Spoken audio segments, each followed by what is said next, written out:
सांगू का, 20-22 वर्ष झाली ज्या पद्धतीने आम्ही आधी काम करत होतो, ह्या 20-22 वर्षात काहीच घडलं नाही असं वाटतं. वेगवेगळ्या पद्धतीने आम्ही ग्रो होत होतो, पण जराही फरक नाहीये. मला असं झालं नाही की योगी आता काहीतरी वेगळा वागतो हा? किंवा त्याच्या बाबतीत नाही हेमांगीला काय झालंय अशी काय ही, असं झालंच नाही. जसे आम्ही पहिले भेटलो होतो तसंच, म्हणजे ह्याच्याबद्दल ना बोलणं झालं ना तो आईस ब्रेकिंग सेशन झाला, काहीच नाही. म्हणजे मधला काळ कट एडिट करून टाका.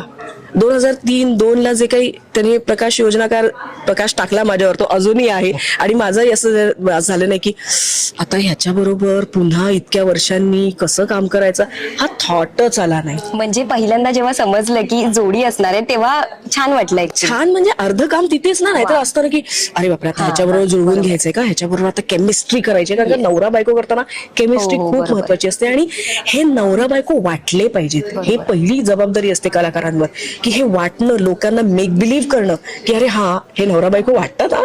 आणि हो यार, अशी जोडी असते, एक अयोग्य किंवा काय म्हणतात त्याला, विजोड जोडी, हा अशी असते, ती जोडी आहे, पण नवरा बायको आहोत. त्यामुळे हे मधली काही वर्ष ना गायब झाली आमच्यातली, आणि आम्ही परत त्याच स्टेजवर आहोत दोघं.